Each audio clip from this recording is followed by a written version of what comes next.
In February of 1977, one of America's richest women stepped out of a gift shop and seemingly vanished into thin air.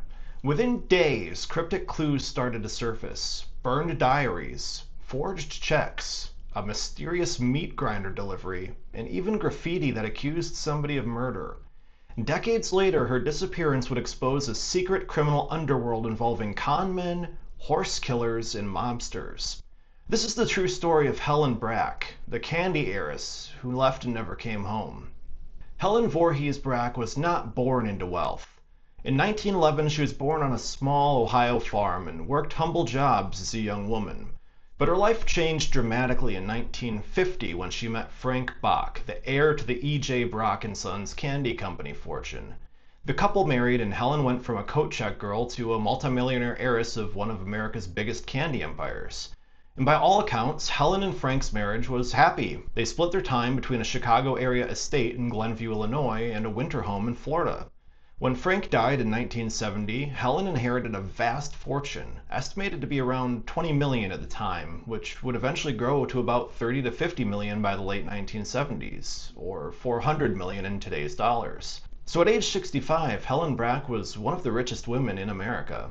Despite her wealth, friends described Helen as shy, polite, and somewhat lonely. She had no children and few close family members apart from her older brother Charles. Helen occupied her time with charitable causes, and notably she adored animals. In 1974, she even went so far as to endow the Helen V. Brach Foundation to promote animal welfare. She doted on her pet dogs, especially a poodle named Candy, who was her constant companion. And she gave generously to humane societies. Those who knew her said Helen found solace and purpose in caring for animals. Unfortunately, this love of animals would unwittingly draw her into a dangerous circle of people who didn't share that same kindness. By 1977, Helen lived as a widowed socialite at her sprawling 18-room mansion in Glenview, Illinois.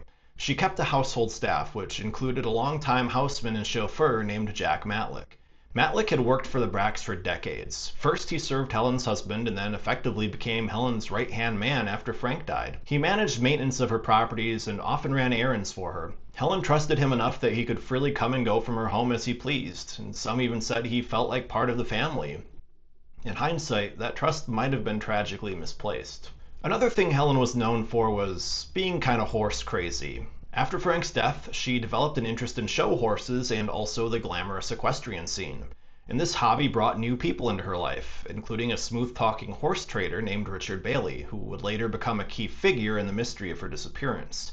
But before diving into that, let's look at the day Helen Brach went missing. It's a day that began pretty ordinarily and ended in an enduring mystery. February 17, 1977, in Rochester, Minnesota. It was a Thursday morning, cold and unremarkable, when 65-year-old Helen Brach checked out of the Mayo Clinic after a routine physical exam. The clinic gave her a clean bill of health. Aside from saying that she needed to lose a little bit of weight, Helen was fine. So she paid her bill and left in good spirits, likely relieved that nothing serious was wrong. Helen's plan was to head home to Chicago that day. She was staying at the Kaler Hotel in downtown Rochester and made a stop at the buckskin leather gift shop in the hotel's underground shopping area. There she chatted with a clerk for a while purchasing $41 worth of cosmetics. Helen did mention that she was in a hurry because her houseman was waiting before briskly leaving the store. This is the last independent sighting of Helen Brach ever documented. The casual comment about her houseman puzzled investigators later. Helen was traveling alone, and no one saw an assistant or driver with her in Rochester. Was she simply referring to Jack expecting her in Chicago, or could it hint that someone posing as her houseman was going to meet her? Well, we may never know. From the clinic, Helen supposedly took a taxi to the Rochester airport to catch an early afternoon Northwest Orient flight back to Chicago's O'Hare International Airport. She'd made this trip many times before without any incident, but on that day, well, something went terribly wrong. When the flight landed at O'Hare, Helen's personal chauffeur Jack Matlick claimed he was there to greet her, but the flight crew would later say they didn't recall anybody matching Helen's description on board the plane. Unfortunately, as we'll see soon, it wasn't until much later that the investigators even interviewed the crew, so unfortunately the crew's memories were all hazy. If Helen never boarded the plane, though, well, what happened after she left the Mayo Clinic? Did she meet with foul play in Minnesota? Did she make it onto the plane somehow under the radar of the crew? Well, the timeline from Rochester to Chicago that day is clouded with uncertainty. According to Jack Matlock's story to the police, he picked Helen up at the O'Hare airport that afternoon and drove her back to her estate in Glenview. He claimed Helen spent the next 3 nights at home in Glenview preparing for an upcoming trip to Florida. Helen rented a condominium in Florida and often wintered there, so a Florida trip was plausible. But red flags would soon emerge. Multiple friends had tried to call or visit Helen over that weekend, and none were ever able to reach her. Every time, Jack intercepted them with excuses. Helen was unavailable, or resting, or busy. Helen herself, who was normally chatty on the phone with friends, didn't make a single call all weekend. This out-of-character silence concerned those who knew her, but unbeknownst to them, well, far stranger things were happening inside the Brach mansion that weekend.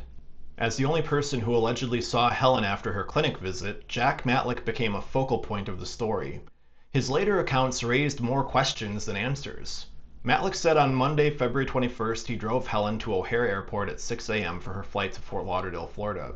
This detail immediately struck investigators as odd. Helen was a late riser who never took early morning flights, and she usually traveled with lots of luggage and a carefully planned itinerary, according to her friends and family. That Monday, according to Jack, well, Helen left with almost no luggage and no pre-booked ticket, which completely went against her usual habits. Indeed, there was no record of Helen Brach on any flight out of O'Hare that day. Jack, however, continued to insist that he dropped her off curbside and simply never heard from her again. The lack of verifiable sightings of Helen, either on the flight from Minnesota or the flight to Florida, made Jack's testimony the only narrative. And that narrative grew increasingly suspicious as investigators dug in. What exactly had Jack Matlock been doing during the crucial 4 days at the Glenview mansion? Well, as it turns out, he'd been a busy man. First, he was blocking access to Helen. As mentioned, when friends would stop by the house, Matlock would turn them away with conflicting explanations for what Helen was up to. To one caller, he claimed Helen was resting, and to another, he said she'd stepped out. These were pretty alarming inconsistencies. There's also some unusual house cleaning. Jack took it upon himself to scrub down one of the rooms in the mansion, reportedly the maid's quarters, from top to bottom. Shortly after, he even hired workers to replace the carpeting in that room and to repaint 2 other rooms, for reasons that were never really made clear. The workers would later report nothing obviously amiss. They didn't see any bloodstains or anything that stuck out to them in the old carpet, but the timing of this spontaneous redecoration was pretty suspicious. Then there was the car detailing. Helen owned several cars, including at least one pink Cadillac that Jack himself would often drive. That weekend, though, Jack had the Cadillac professionally cleaned, waxed, and its interior detailed.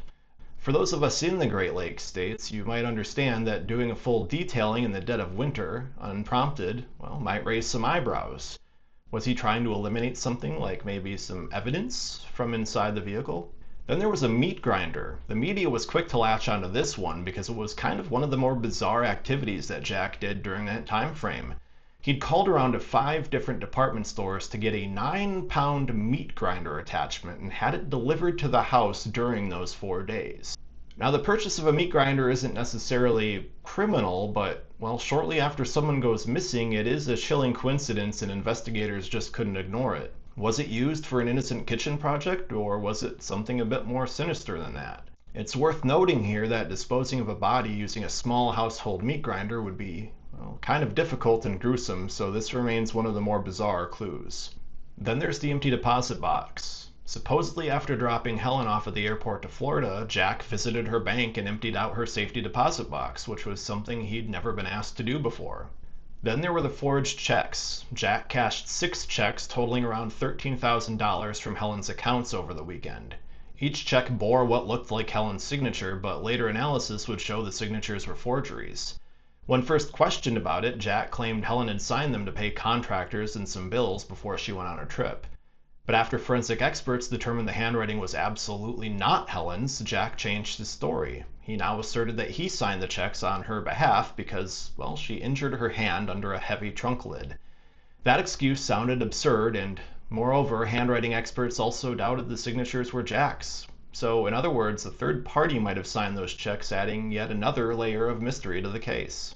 This string of actions, cleaning rooms and cars, rushing to cash checks, ordering a meat grinder, it all looks highly incriminating in retrospect. At best, Jack Matlock appeared to be covering up evidence of something bad that happened in Helen's home. At worst, he could have been the one who harmed her. Authorities certainly found his behavior extremely suspicious. One Glenview police commander later described these early clues as lurid Hitchcock-like hints surrounding Helen's disappearance. It was as if pieces of a dark puzzle were scattered around the mansion that pointed to foul play. But despite how damning it looked, there was no hard proof that tied Jack directly to murder. There was no body, no eyewitness, no blood found, so the police couldn't immediately make an arrest. When pressed by investigators, Jack vehemently denied harming Helen and maintained he had no idea what happened to her. He even took multiple polygraph tests. On at least 2 polygraph sessions, when Jack was asked, "Do you know where Mrs. Brach is?" he failed or showed signs of deception. The results were officially deemed inconclusive, but it certainly didn't do anything to clear Jack of suspicion. Something else that's really suspicious is that Jack waited 2 weeks to report Helen missing. That's right, for 15 days after he claims he dropped her off at the airport, he said he assumed Helen had gone to Florida and would just come back eventually. It wasn't until March 4th of 1977 that Jack finally raised an alarm, and even then he didn't call the police himself. Because he wasn't a relative, he had to involve Helen's family to file an official missing persons report, so he phoned Helen's brother, Charles, who lived in Ohio, and casually informed him that his sister had disappeared. One can only imagine Charles' shock and confusion at hearing this so late after she left. Charles immediately flew to Chicago and helped file the missing persons report with the Glenview police. When Charles Voorhees arrived, crucial evidence was destroyed right under his nose. In a decision that would later haunt the case, Jack and Charles together would burn Helen's personal diaries in the backyard fire pit. These were volumes of journals that Helen had faithfully written in daily for years. So why did they burn such potentially important documents? Well, according to Charles, Helen had once given explicit instructions that if anything ever happened to her, she wanted her private writings destroyed. Perhaps she valued her privacy that much, or perhaps those diaries contained sensitive information she feared could be misinterpreted. It's also possible Jack urged the destruction for his own reasons. Charles would later defend his actions by saying he believed he was honoring his sister's wishes. Nonetheless, many observers see this as a huge missed opportunity. Those diaries could have contained clues about threats that Helen perceived, or details of her relationships with certain individuals, or even maybe forebodings that she had. Along with the diaries, some odd automatic writing notes Helen had penned were also burned. Helen would supposedly hold a pencil and let psychic forces guide her hand, producing messages or doodles, kind of a window into her subconscious. And those were gone now too as well, so we'll never know what secrets went up in that smoke. As People magazine would note, it was as if someone had literally tried to burn the evidence in an Agatha Christie mystery. With Helen officially a missing person by March of '77, well, the case grew into a high-profile investigation in Chicago. And of course, to no one's surprise, Jack Matlick would be the initial prime suspect. Kind of the only suspect, really, in those early days. Police grilled him repeatedly, and a grand jury was convened to probe the case, but Jack stuck to his story, and no charges were filed against him due to lack of conclusive proof. Charles Voorhees, for his part, came to believe that Jack had killed his sister, acting alone without any conspiracy. That was just his personal opinion, but he'd publicly voice it later. Charles felt the elaborate horse fraud theories, which I'll come to shortly, were unnecessary to explain Helen's fate. In his mind, it was the trusted servant who'd betrayed her. Investigators, however, weren't entirely convinced that Jack, despite his lies, was the sole mastermind. So if not a simple servant-turned-killer scenario, what could have happened to Helen Brach? As the 1977 investigation unfolded, attention shifted to another figure in Helen's life. Richard Bailey, the charming horseman that she'd been seeing socially. Bailey was Helen's suitor, and a business partner of sorts. He'd introduced the wealthy widow to the idea of investing in show horses. In fact, according to her attorney, Helen was scheduled to meet up with Bailey in Florida the week after her Mayo Clinic visit. But when that attorney tried to question him in 1977, Bailey lawyered up and refused to even admit that he knew Helen. Richard Bailey became a person of interest early on, second only to Jack. In fact, in 1979, 2 years after Helen's disappearance, someone painted gigantic red graffiti messages on the road near Helen's estate, accusing Richard by name. One message read, "Bailey killed Brach." Another said, "Richard Bailey knows where Mrs. Brach's body is. Stop him, please." These shocking public accusations added to the growing theory that Bailey had swindled Helen and might have silenced her.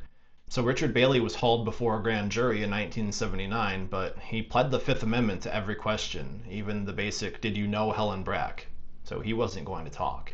By late 1977, the Helen Brach case had the hallmarks of an old-fashioned mystery thriller. A wealthy victim, a suspicious servant, a possibly conniving boyfriend, and a slew of strange clues like forged checks, an empty mansion, cryptic graffiti. What it didn't have was a body or a clear motive. Rumors swirled. Could Helen have staged her own disappearance? Well, unlikely. She left behind her beloved pets. This was a woman who earlier in her life had heard that her dog Candy was ailing while she was out of town, and she chartered a plane to ensure that she made it back as soon as possible. And when Candy passed away, Helen gave the dog a wake and buried her in a cemetery next to her husband Frank. So this isn't someone who would have just left her animals. Could Helen have been kidnapped? Well, there's no ransom note that ever came. Could it have been an accident or a random crime? There was zero evidence of an accident, and a random attack seemed improbable given the circumstances. As one contemporary account would put it, by 7 years on, authorities were no nearer a solution than they were in the first few weeks. In May of 1984, after a lengthy hearing reviewing the scant evidence, a judge formally declared Helen Brach dead in absentia. It had been over 7 years with no sign of her. Legally, her date of death was set as February 17, 1977, the day she vanished. Helen's will was executed. She left her brother Charles a $500,000 trust, gave Jack Matlock a modest $50,000 annual annuity, and willed the bulk of her estate to animal charities. With the estate settled and no new leads, the Brach case went cold, but it was far from truly closed.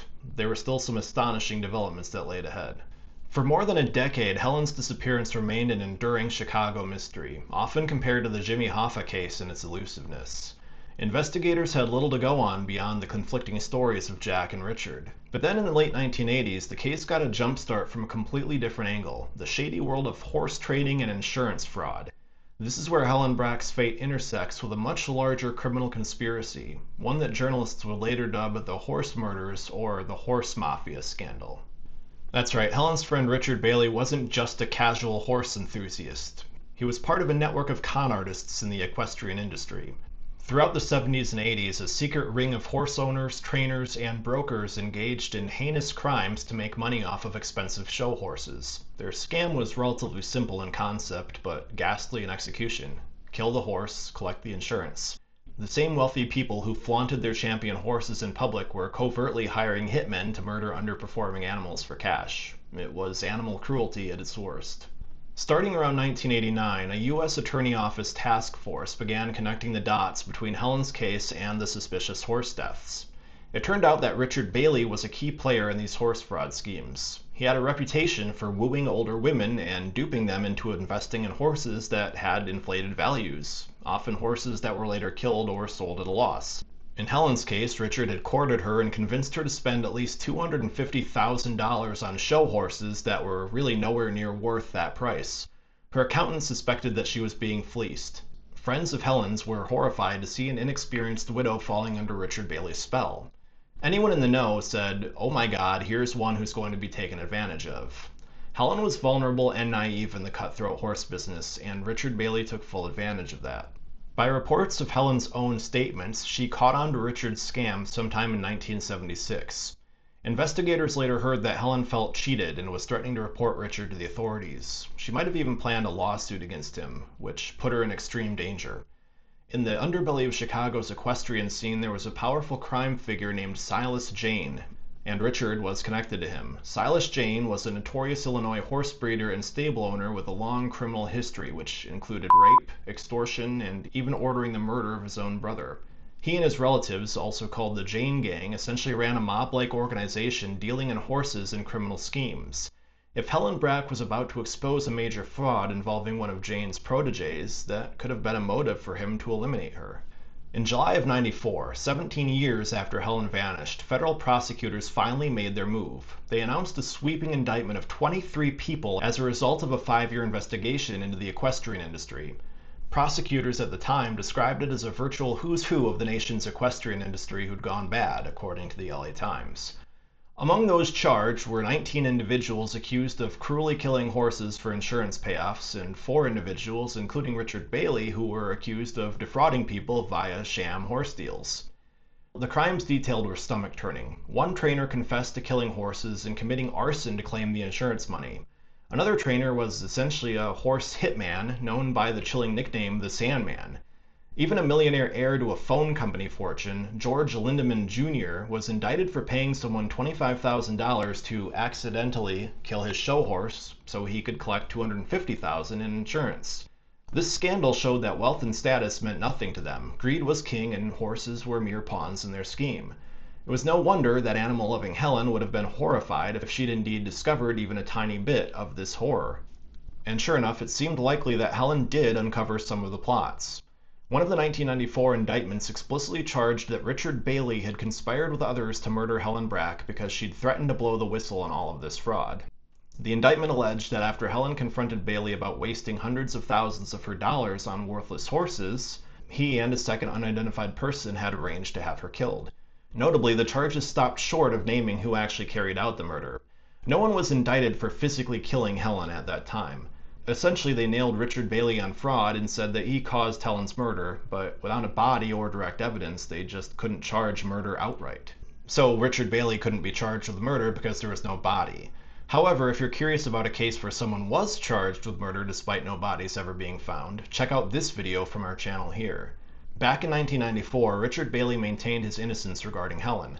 But under the weight of the evidence of his decade-long con jobs, Richard decided to plead guilty to the fraud and racketeering counts in 1995, but he refused to admit any role in Helen's disappearance. At Richard's sentencing hearing in 1995, federal prosecutors would take the unusual step of presenting evidence related to Helen Brach's presumed murder. They treated the sentencing almost like a mini trial for Helen's case, bringing in witnesses and arguments that Richard had orchestrated her killing. It was a high-stakes gambit. If the judge was convinced, Richard's sentence for fraud could be dramatically increased due to the relevant conduct of the murder. And indeed, after hearing all the evidence behind closed doors, U.S. District Judge Milton Shadur would conclude that Richard Bailey had conspired to murder Helen Brach. In Judge Shadur's view, Bailey was not only a con man, but a killer, or at least someone who had caused a killing. So, as a result, Richard would receive the maximum sentence, life in prison, which would later be reduced on appeal to 30 years behind bars, but still a far heavier sentence than the 10-year term that he would have gotten purely for the fraud charges. Judge Shadur made it quite clear that Helen's case was the reason. If not for the Brach allegations, Bailey would have only gotten about 10 to 11 years. In other words, the justice system effectively punished Richard for Helen's murder even though he was never formally tried or convicted of murder in criminal court. And that legal distinction is important. Richard was convicted of fraud and conspiracy, not homicide. Illinois authorities never charged him or anyone with Helen's murder outright. The federal court, however, was satisfied that it finally cracked the mystery. In the mid-90s, it seemed the story ended with Richard locked away and a large cast of his associates exposed for sordid crimes. But Helen's case still had unresolved threads. Most investigators believed that Bailey couldn't have acted alone, so who were the other conspirators and what had they done with Helen's body? Those questions still lingered. The next big break wouldn't come until 2005, nearly 30 years after Helen vanished. That year, an aging career criminal named Joseph Plemons would come forward to authorities with a stunning confession. Joe Plemons was a horse trainer and stable hand who had orbited the Silas Jane crowd of the 1970s. He even knew Helen casually through those horse circles. Now in his 70s and apparently burdened by guilt, Plemons offered to tell the truth about what happened to Helen Brach. In exchange, he demanded immunity from prosecution, a request that investigators would grant since any chance to finally get answers was tempting to them. What Joe Plemons described was the stuff of nightmares. He painted a picture of a premeditated gang murder, allegedly orchestrated by none other than Silas Jane and his nephew Frank Jane Jr. from behind the scenes. According to Plemons, Richard Bailey hadn't been directly involved in the killing. Instead, Bailey's conflict with Helen had set the events in motion and Silas's crew took care of the rest. Here is the essence of Plemons' account. Keep in mind, much of this does remain unverified. So the conspiracy, Plemons said that there was a total of 11 people, 10 men and 1 woman who were involved in Helen's abduction and murder. This included himself, a couple of corrupt Chicago police officers, and several henchmen loyal to Silas Jane, notably Kenneth Hansen, a name I'll return to.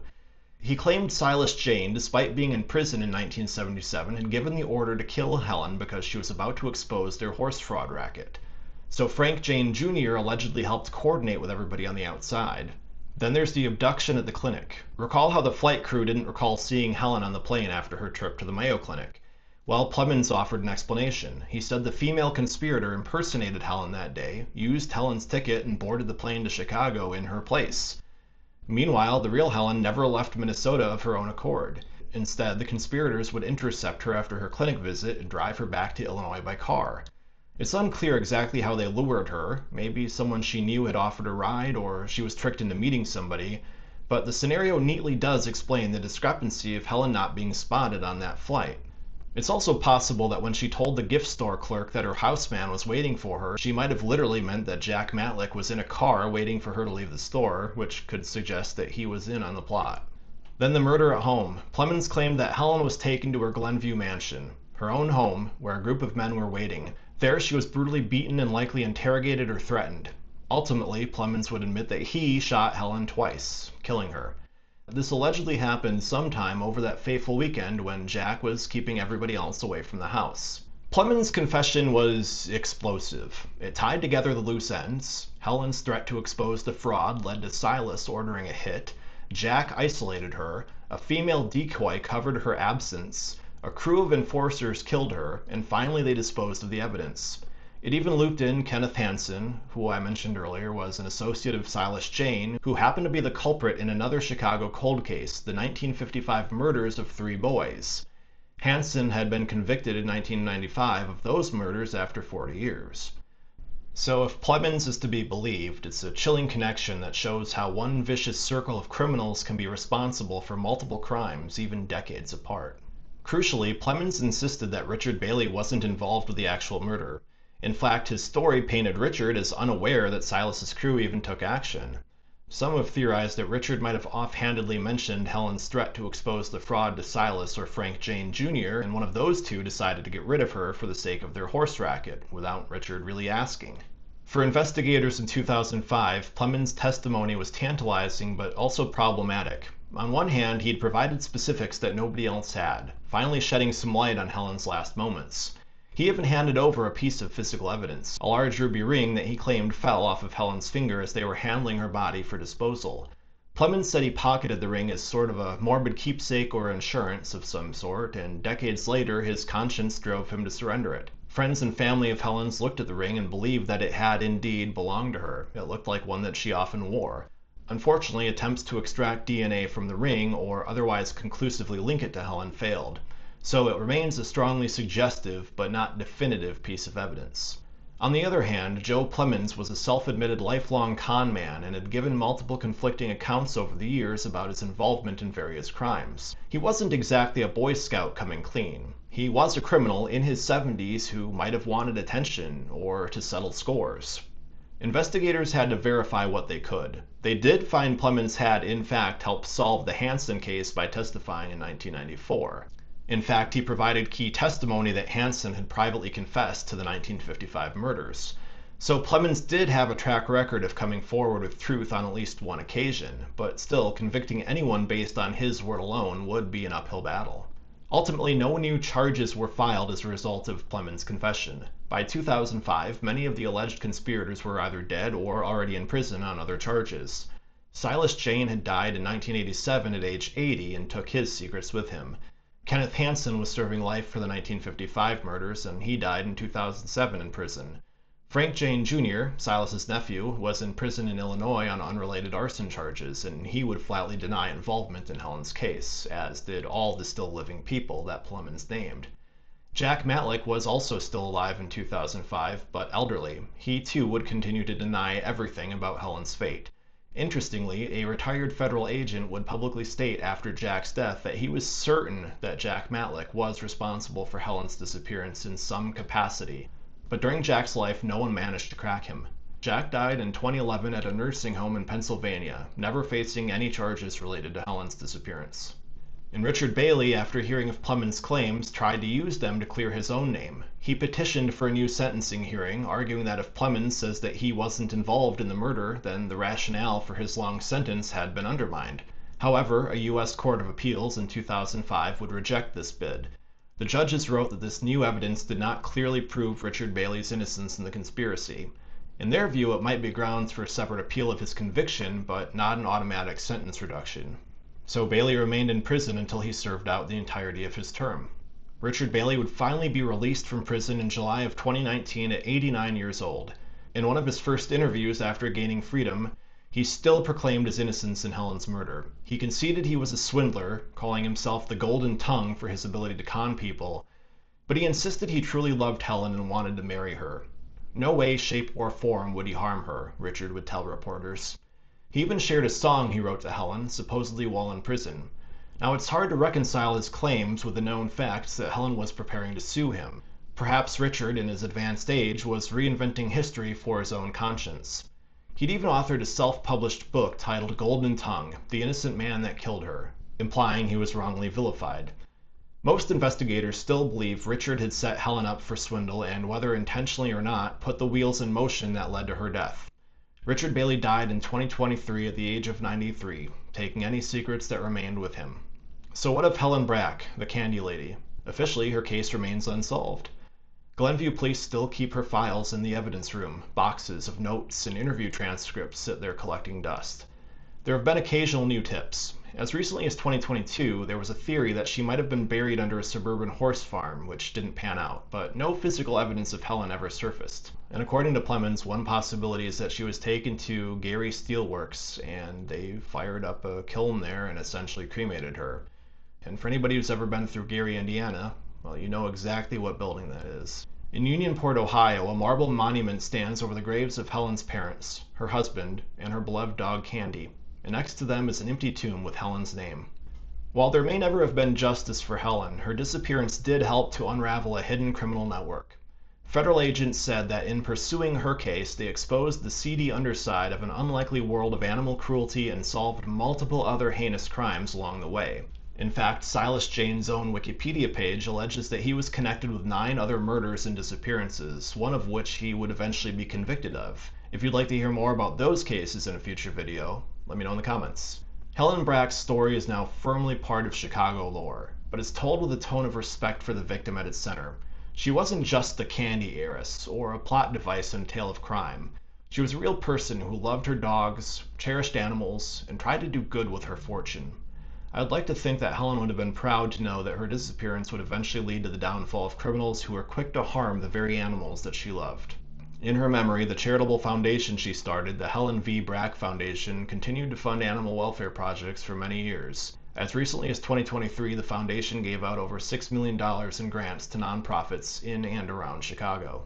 Thanks for watching another case. If there's anything you'd like to see us cover, please feel free to drop it in the comments. And speaking of the comments, let me know what you think about this case. And if you feel we've earned it, it would really help us out if you like, subscribe, and send this video to your friends. Thank you so much.